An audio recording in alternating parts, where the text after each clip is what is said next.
Bonjour et bienvenue dans ce nouvel épisode Vivre et construire le territoire de demain avec le Parc naturel régional des Ardennes. Aujourd'hui à Monthermé, nous explorons un site unique où nature, sport de plein air et patrimoine culturel se rencontrent. Découvrons ensemble comment la commune conjugue biodiversité et attractivité en compagnie de son maire, Catherine Joly.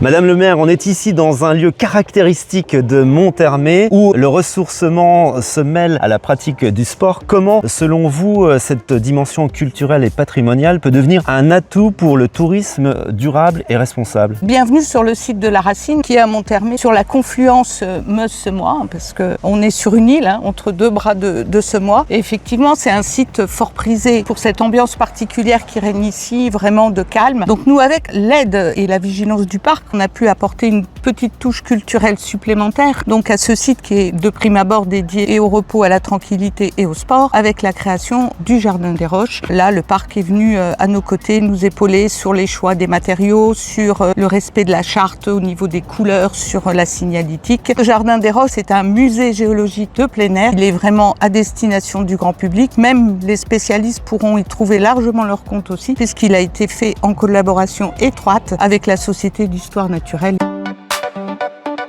Avec le programme Quiétude Attitude, comment le parc et votre commune parvenaient à trouver un équilibre entre la fréquentation touristique et la protection des milieux naturels? C'est vraiment arriver à gérer le flux et la protection des milieux. L'appui du parc là sur les zones de quiétude et le programme Quiétude Attitude, c'est vraiment la pédagogie. Faire connaître, je veux dire, les gens quand ils ont connaissance de leur milieu, de sa fragilité, forcément on protège mieux. La carte PNR dans ces conditions-là permet d'apporter les informations, les bonnes postures, les zones à protéger avec des enjeux majeurs comme le faucon pèlerin. Ça peut être de la protection simplement de la faune ou de la flore.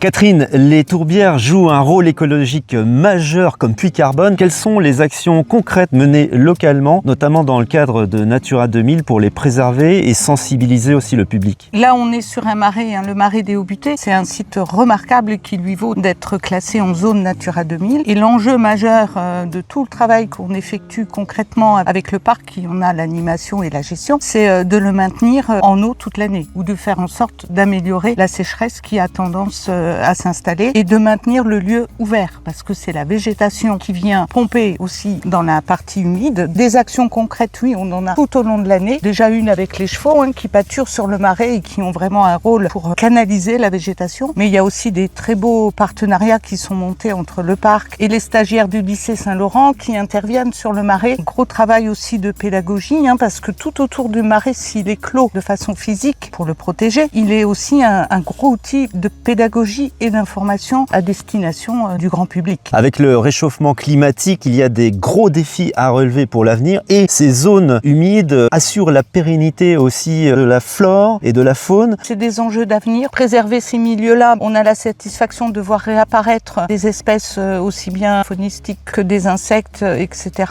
qui avaient disparu et les revoir revenir, on se dit on fait le job pour quelque chose. Maintenir ce marais en eau toute l'année, c'est un défi, mais pour nous c'est vital. En dehors de l'intérêt écologique qu'il peut y avoir, puisqu'ici il y a une biodiversité remarquable.